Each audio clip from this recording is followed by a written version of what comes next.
All right, look, it should be no surprise that there is an overall silence coming from the black community. Literally, America is crumbling to pieces, and you have barely heard a peep from black people.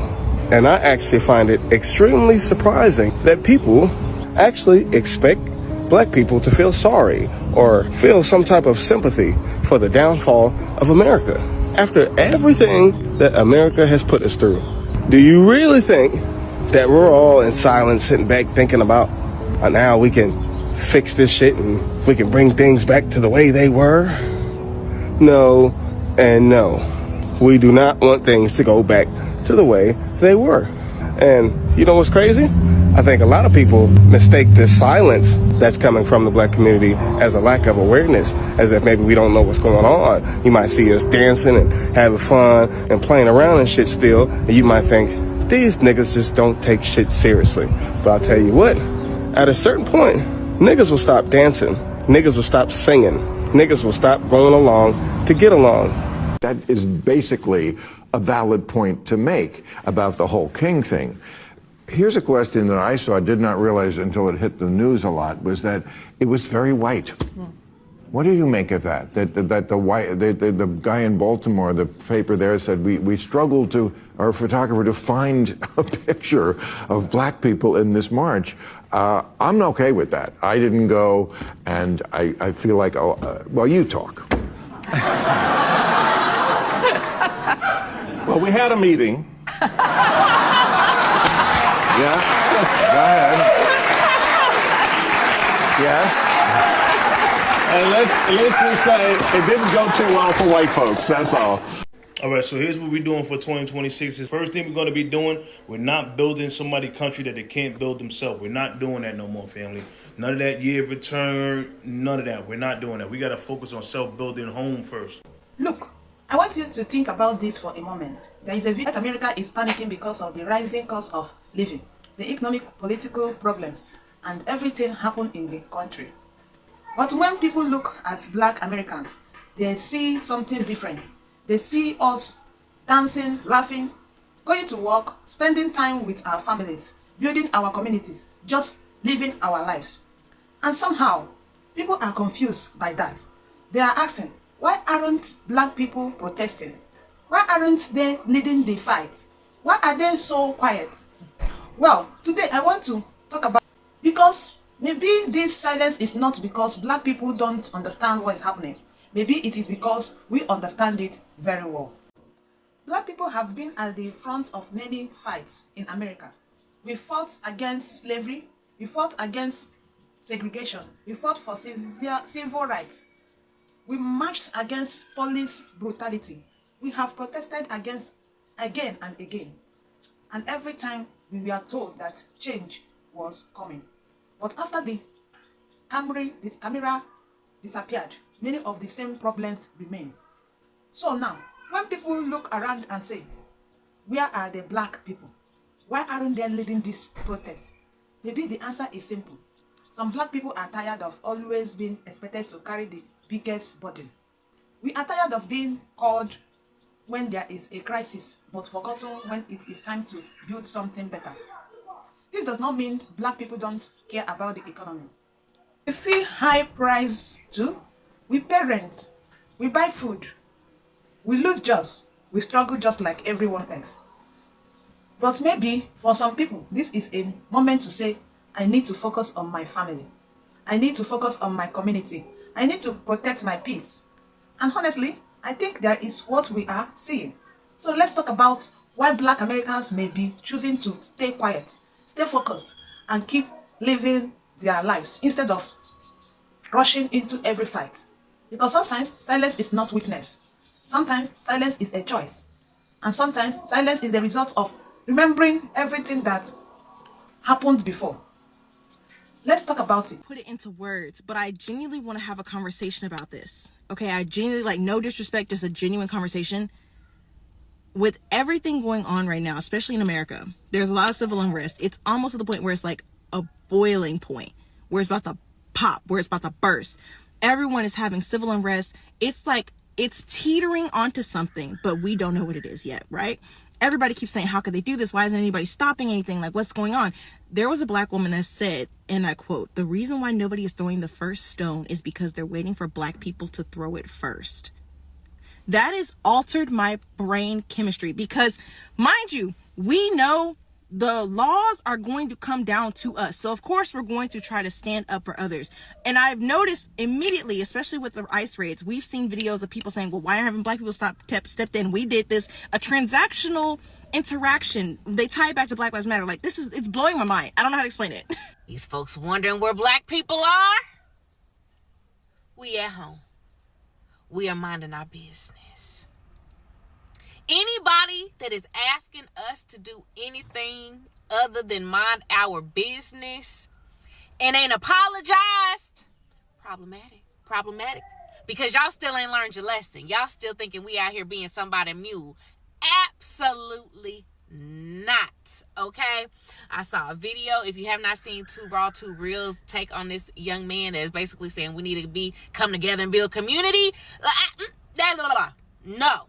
We don't need to build community with you because when we had an opportunity to, y'all didn't want to build. Y'all said other stuff about Kamala Harris, VP Harris, Attorney General. Y'all said everything about her qualifications and that she wasn't this, that, and the third. And we actually said and fundraised and raised the money.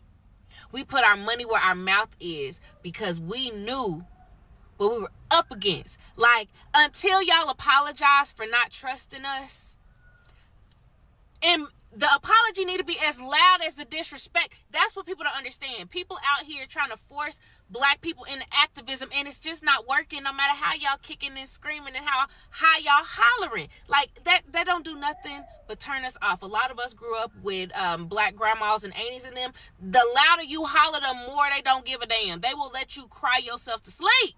Okay? So, if you want us to be outside and in the streets, too bad, so sad. If you want us to be organizing and telling people where to go, how to get there, and where to be, too bad. That's not where we at. The responsibility now relies on y'all because we try to tell y'all. I will never stop making videos about this. Literally, like, my whole entire content has changed because some of y'all don't believe fat meat is greasy. And here we are. Y'all need to leave Madam VP Harris alone. Let her do whatever she want to do. If she want to go to Kroger, if she want to go hike in the mountains, if she want to go to Mammoth, California for a ski weekend, we gonna let her. For the rest of us, Black Americans, we not coming outside unless we want to. We not building nothing unless we want to. Because there has been a breach of trust. And that's just is where it is. That election was a couple months ago. We not just getting over it. Because there's generational harm that is being caused. All because y'all didn't want that Black woman in office. And it shows. It shows. And now y'all finding out that this man that currently occupies the White House, he don't like y'all either. And here we are. Y'all want us to come out and slave and be outside and help y'all organize and fight the power that be new. Y'all better leave us alone. And let that apology be as loud as the disrespect and the harm that y'all done caused. Okay, bye. I just saw a post that was just like, the fact that people aren't rioting in the streets of America is truly astounding. And the first comment under it was, they're waiting on Black people to do it. And now that I think about it, that is literally facts. The reason why things are not happening right now the way they should, and riots are not happening the way they should, is because they want us to be on the front lines of it, like we always are, of every revolution in American history. But this time we don't want to do it because we know how that turns out for us. It just turns out them labeling us as the usual suspects. It's just an easy excuse for them to put violence on us or attached to us as like a part of our character or something. They're afraid to be on the front lines of it themselves because they know that the perception of them is going to change afterwards, no matter what happens. I'm going to tell you like my grandma told me. It's because we like ourselves. It's because we like ourselves. They cannot do anything to us to take away our joy. They can't do anything to us to take away our confidence. They can't do anything to us that makes us feel like we're not going to make it through. We know we're going to make it through because our ancestors did. Anything that you could do to a group of people have been done to us. And because we know that, because we know our ancestors survived much worse, we know that we can. They sang during the worst of times, so we can sing now. They laughed during that. We can laugh now. We like ourselves. And that's, if other groups of people, if they had to go through what we go through, they would not make it. And they know that. So they don't understand why we do. They don't understand how we can still laugh through all of this pain and turmoil. All the jokes that we made about how every day the world's falling apart, and here we are skating and double dutch and playing spades and line dancing and having a good time. They don't understand how that's happening. You see the farmers out there in Kentucky or Nebraska, wherever, they are having a horrible time, and their suicide rates are 3 times the national average right now, because they can't take it. They cannot take what we can take. Not only can we take it, not only can we endure, we can also be happy while we're doing it. We can find joy while we're doing it. That's why Black people always will be like, we don't take anything seriously, or we make a joke out of everything. In every situation, we make a joke because we know how to have joy. We figured out that life is about having fun. And people will look at that and they hate it. They hate it. They say that we're lazy. They say that we are, uneducated and stupid and everything. Childish, immature. But the truth is they are jealous. They're jealous because if what had happened to us happened to them, they would not be as happy as we are. They would not have figured out a way to still have joy. And they hate us for it. They hate us that they cannot do anything to us to rob us of that joy. And you know why? It's because they didn't give it to us. So they can't take it away. Can we talk about how fast the cost of living in Michigan has changed? Because I swear it happened overnight. Like in 2018, you could walk into Meijer, Kroger, any of those grocery stores with $100 and you could leave with quite a bit of groceries. Now I have barely anything in my cart. I get to the register, it's $187. 2018 gas, around $2 a gallon, maybe a little more. Now we're pushing $5. And don't even get me started on rent for apartments. It used to be like $900, now it's $17. And the carpet in them is still from 2004. Car insurance, insane. Fast food, crazy high, but wages have moved like 37 cents. I think this is the craziest part about it all. People aren't buying luxury anything. Like all out here struggling over basic necessities. Why does existing in Michigan feel like a rich people activity? How are people affording life right now? How are people tackling this cost of living on the average American salary? I just watched a TikTok of a teacher who makes a teacher's salary. I don't know what state she's in, so I don't know how much she makes, but her 1-bedroom apartment is $2,000. And when she spends $2,000 on that 1-bedroom apartment, it doesn't even come with a washer and dryer. So she has to go pay an additional $2 every time she wants to use their washer and dryer. Okay, like, how does that leave her any extra money to spend? And then she said she had a $400 car payment, which some people were bashing her on that. But in today's economy with interest rates, that's really not that bad. And I'm sure she needs a dependable car. So you talk about teacher's salary, $2,000 in rent, $400 car payment, you got insurance, you got groceries, electricity. Like, I don't understand how people are affording life right now, and it really makes me sad for some people. You have people who are like her. She's single, she has her own salary, or families where it just works out best for them for the mother to stay home. And if the father is just making an average American salary, how are they affording life without going in a bunch of debt? This lady who's a teacher started crying because she said she realizes on her salary and where she lives, she will actually end up in more debt. Then, like, she will just continue to accrue more debt and more debt and more debt because her salary is not matching the cost of living. And what's sad is I've seen people be like, just spend less. Listen, guys, the cost of living is rising and our salaries are stagnant, okay? So there's not just spend less. That's not the problem here. The problem is the cost of living is outrageous, and minimum wage in some states is still $7.25. Teachers in some states are still paid a ridiculously low salary, even though their job is super important. I don't know what we can do about this, but I'm just going on a rant because it really, really pisses me off.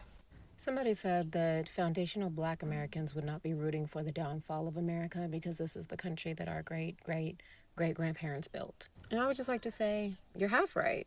And before anybody tries to come and question me, baby, I'm 6 generations deep in this bitch. And I know exactly who and where I come from. So let's get into it. Yes, our family members, our ancestors, our people built this country. By 1860, 4 million enslaved people produced well over 60% of this nation's wealth. Enslaved Africans and enslaved African Americans literally and figuratively built this nation. That includes the U.S. Capitol and the White House. If you would like to, you can read more about that at the Smithsonian National Museum of African American Culture. Please understand that slavery created the startup capital for the U.S. economy's rise. And that capital accumulated under slavery continues to grow exponentially because of compound interest. It accrues today to the white heirs of the estates built by slave labor. And the heirs of the Black laborers who toiled for free have been excluded by law from their rightful inheritance. So yeah,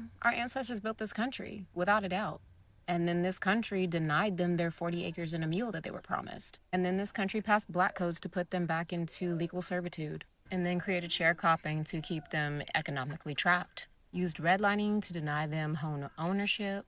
Used the GI Bill to build white generational wealth while denying Black veterans. And today, without intervention, it would take 228 years for the average Black American family to build the same wealth as their white counterparts. 228 years, according to the NAACP. So when I look at this country, I don't see a country that was built for us. I see a corporation that was built by us, owned by someone else that has never once paid its debt. A corporation that quite literally needs an underclass to function. Did you know that Black Americans hold 2% of the nation's wealth? Less than 2%, according to Berkeley Economic Review. And that's not by accident. That is a feature of this nation, of this corporation. So will the fall of America hurt Black and brown communities first? Yes, of course. It always does. Every economic crisis in American history, Black and brown communities see it and feel it first. The 2008 housing crisis, Black families, Black American families felt it first, losing 53% of the wealth. COVID, Black Americans died at twice the rate. Every recession, every inflation spike, every single crisis, same story. So in that respect, I understand why some people are saying don't root for the fall of America. But here's my question. What exactly are we protecting? A system that was designed with our subjugation built into the infrastructure? A corporation that used our ancestors as startup capital? Still ain't paid that debt? Instead of saying that I'm rooting for destruction, I'm just going to say that I'm rooting for something better to be built in its place. You wouldn't renovate a house whose foundation was built on the bones of your ancestors and call it home.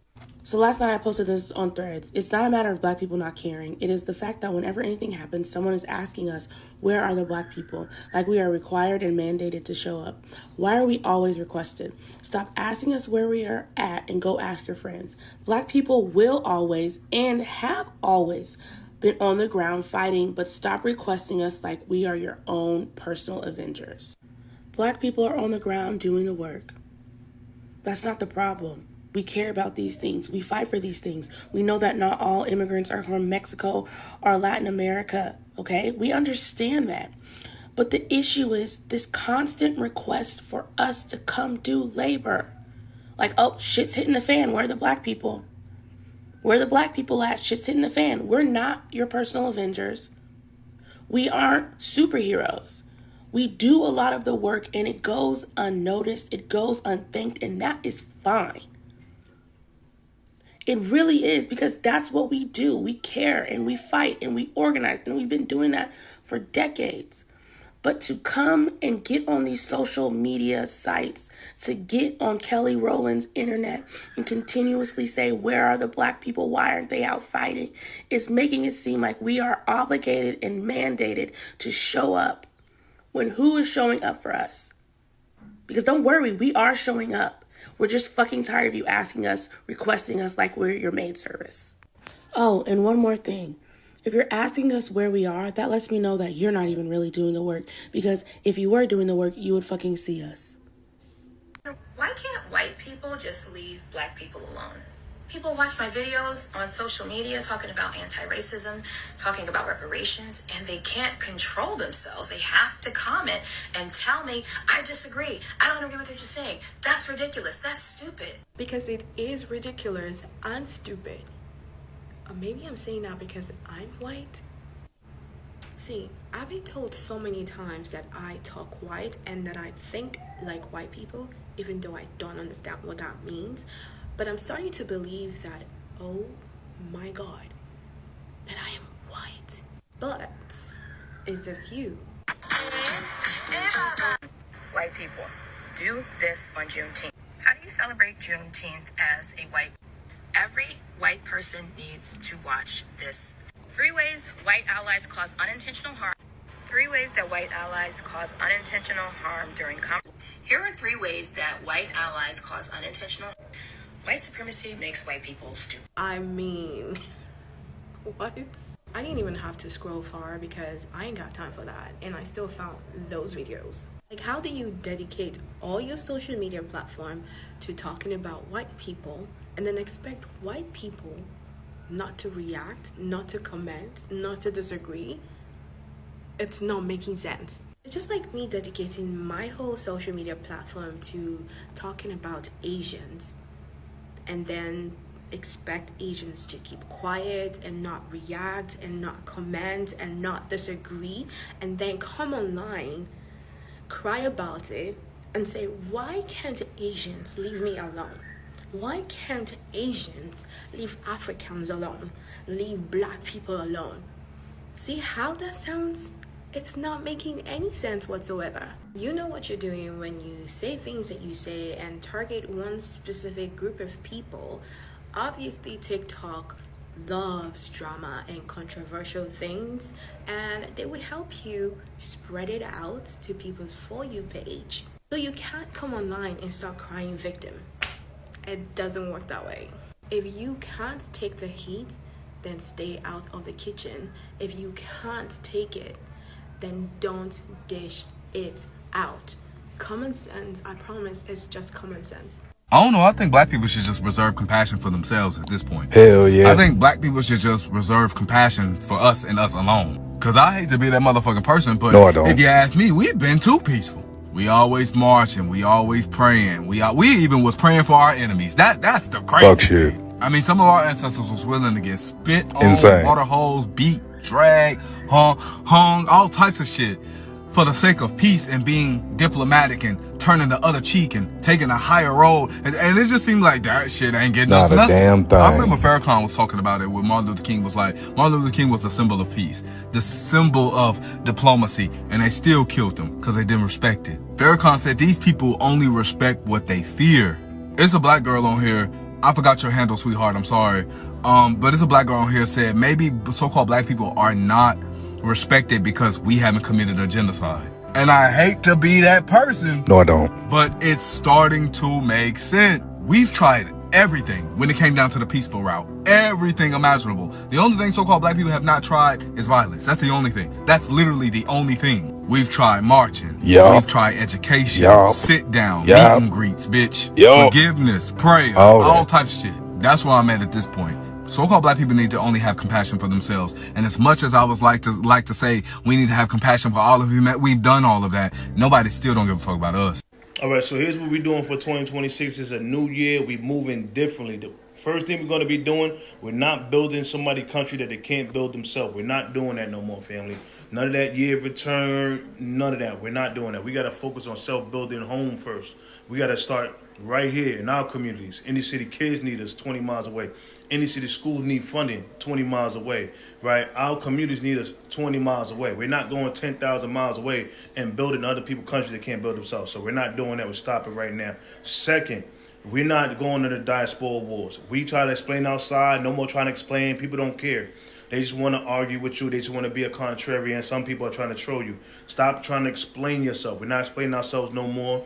We got to understand that Good publicity, bad publicity is publicity. So us arguing with people, even saying in something bad in the bad light, what's happening is we're propping people up and giving people clout, right? When we go around on a global scale, you ask what's an Iwe, what's a Yoruba, what's an Igbo, people are going to be like, what the freak is that? They're not going to know what it is. But you ask about a black American, they're going to say, oh, okay, they're going to give you a whole grocery list, history, and the whole background about the things we did on a day-to-day basis or back in the day, right? So why are we arguing, right? No more arguing back and forth. The third thing, making sure our money stay within our communities, right? We're making sure our money stay within our communities. Shopping with black American-owned businesses. We do 1.9 and 2.6 trillion dollars. Africa do 2.8 trillion dollars. The whole continent, 2.8 trillion dollars. So we do 85 to 90% of what the whole continent of Africa do with 1.5 billion people. Let's be clear, family.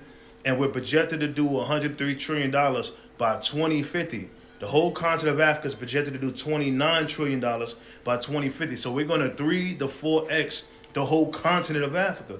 And by that time, there should be about 3 billion people. So again, let's start focusing on home to make sure we keep that money within our communities, make sure we're good, and then after we can start helping other people. No more trying to save other people. No more trying to do none of that. We've been pouring out empty cups for the last 65 years. We've been the emotional currency of the world. We've been stepping in front of everyone's atrocities. We've been the carpet for the world to step on. Now it's time to make sure home is good. We good first, all right? Let's straighten up and fly back. I love y'all. I'm excited for the future. Let's get it. One of the most difficult and exhausting things about being black in this country, but especially during times like this, is seeing how frequently you stand alone when you ride for everybody else.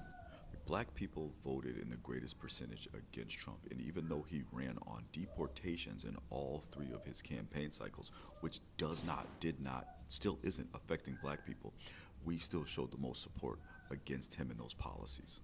Deportation doesn't affect us, and still we voted against him and his policies, knowing that they would affect everyone else more than us. We literally rode for y'all harder than you rode for yourselves. Yet so many of you have spoken up against every pro-black safety, empowerment, civil rights, peace movement that we've had, at least my lifetime. And don't get me wrong, there have been plenty of you who supported, and you already know I'm not talking to or about you. I'm talking about people like the Latinos that voted for Trump and sang songs about it, and then when their abuelas got deported, are like, well, where are the black people standing up for us? The where's Kamala crowd? The group that still listens to this administration of idiots and somehow blames Barack Obama for shit that's going on right now. So consistently, this country has shown black people that being black means to be in everyone else's corner but have no one in yours.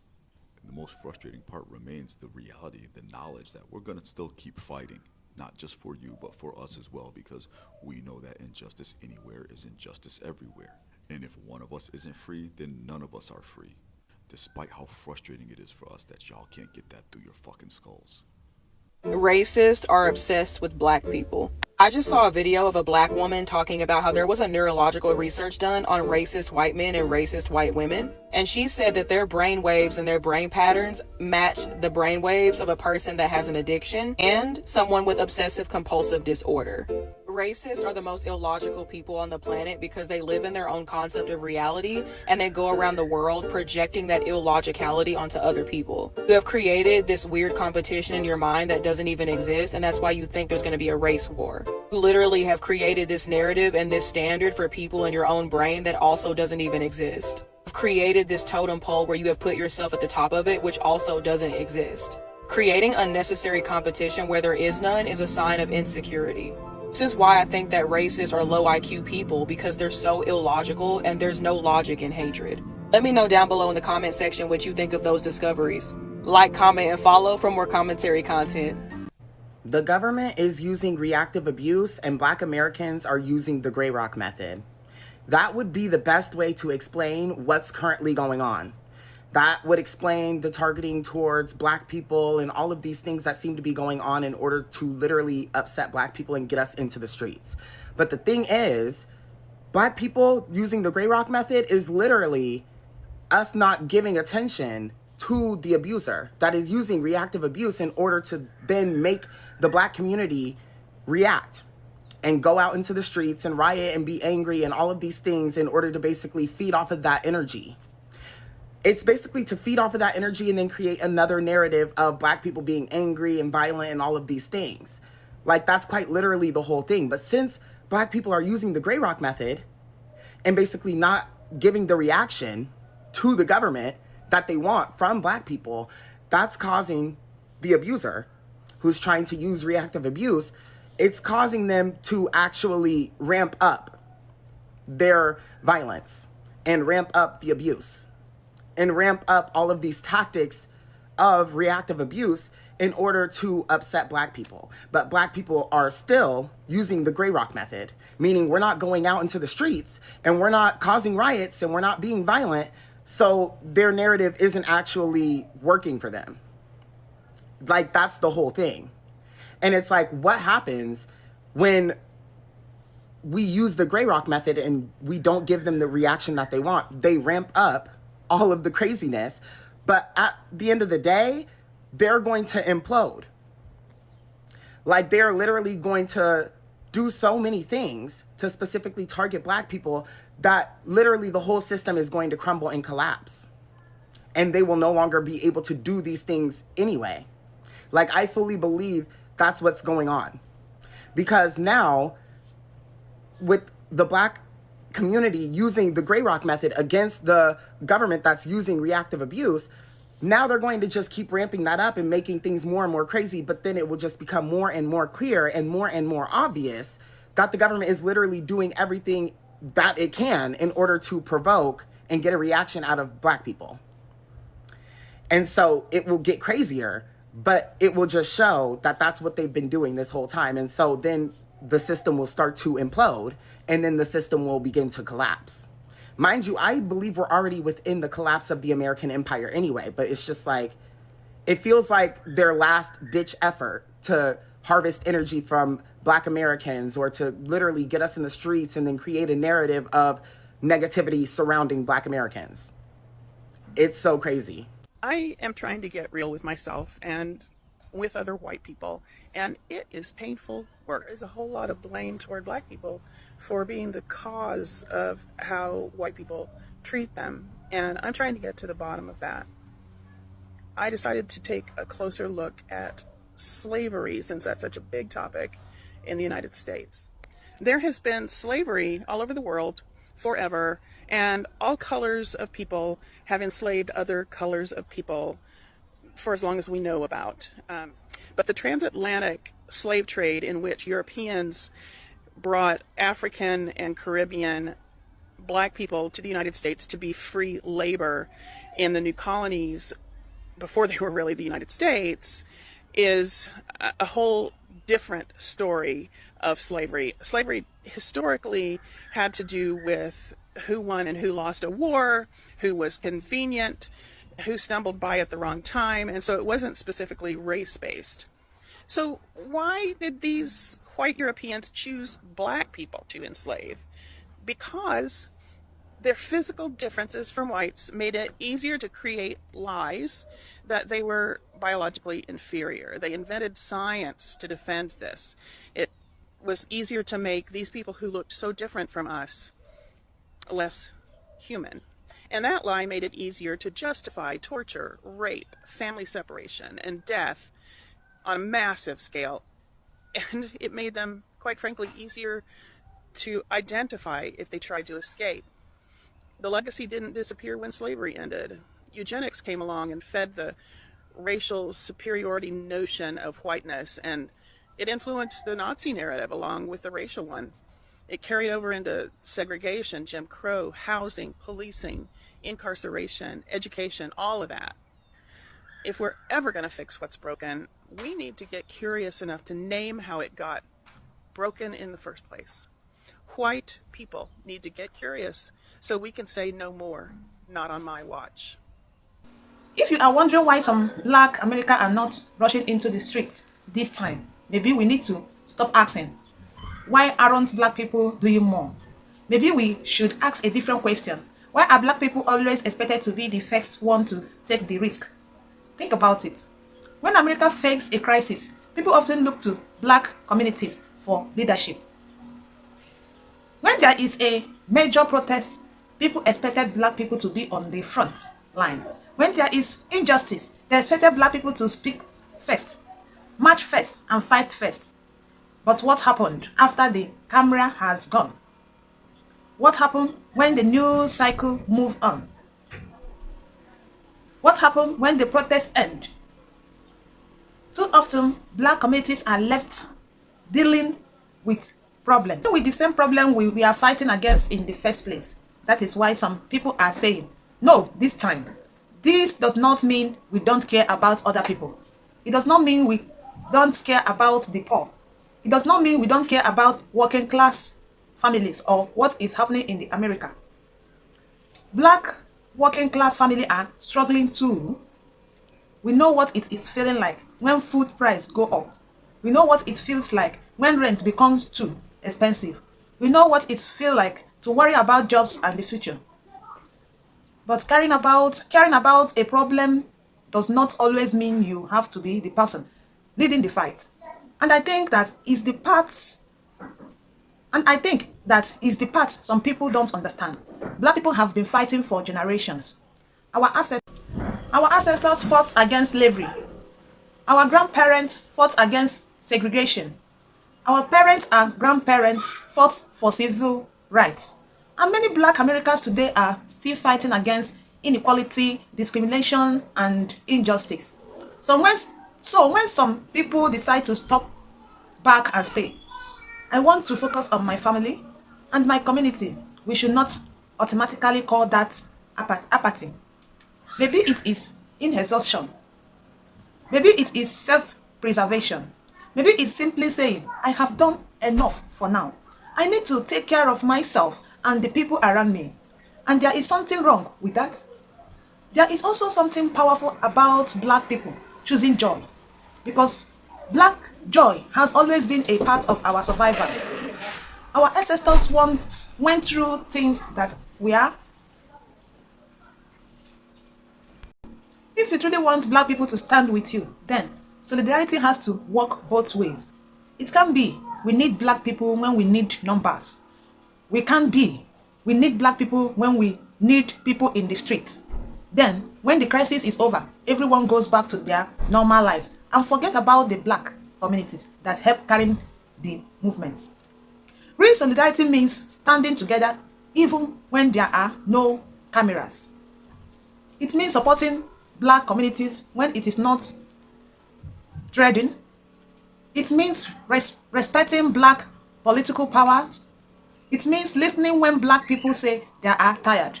And it means understanding that people have the right to choose when they want to fight and when they need to rest. So if you are asking, why are Black America so quiet? Maybe the answer is because we are watching. We are paying attention. We remember what happened before. We remembered who showed for us, and who disappeared when the camera was gone. And maybe this time, some people are choosing to put their energy somewhere else. They are choosing their family. They are choosing their communities. They are choosing to build. They are choosing to build. They are choosing to protect their peace. And yes, they are choosing to dance. Because after everything black people have survived, nobody should be surprised that we still know how to find joy. So, no, the silence does not necessarily mean that black people don't care. It may simply mean that black people are no. So if you are asking, why are Black America so quiet? Maybe the answer is because we are watching. We are paying attention. We remember what happened before. We remembered who showed for us, and who disappeared when the camera was gone. And maybe this time, some people are choosing to put their energy somewhere else. They are choosing their family. They are choosing their communities. They are choosing to build. They are choosing to build. They are choosing to protect their peace. And yes, they are choosing to dance. Because after everything black people have survived, nobody should be surprised that we still know how to find joy. So, So, no, the silence does not necessarily mean that black people don't care. It may simply mean that black people are no longer willing to carry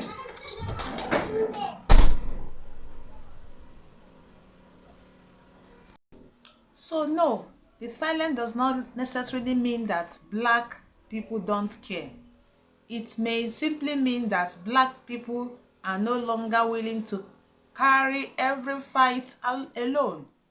If you want black people to stand beside you, then show that you are willing to stand beside black people too. Don't just come looking for us when you need our voices, our numbers, our courage. Show us when it is our time to need support.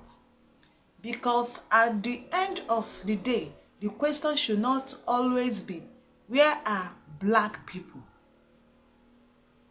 The better question is, where have we been when black people needed us? Maybe that is the conversation we should be having. Until then, black people will continue to do what we have always done. We will keep building. We will keep surviving. We will keep moving we will keep living our lives. We will keep taking care of our communities. And yes, we will keep dancing, because our joy does not mean we are unaware. Our silence does not mean we are weak. And choosing ourselves does not mean we don't care about anyone else. Sometimes it simply means we have finally learned and we can save everyone while forgetting to save ourselves. So if our silence makes you uncomfortable, maybe it is time to ask yourself question. Maybe the problem is not that black people are quiet. Maybe the problem is that black people have become too comfortable expecting black people to always be the first one to fight. Think about that. Sit with it and let me know what you think in the commentary. Peace be with you.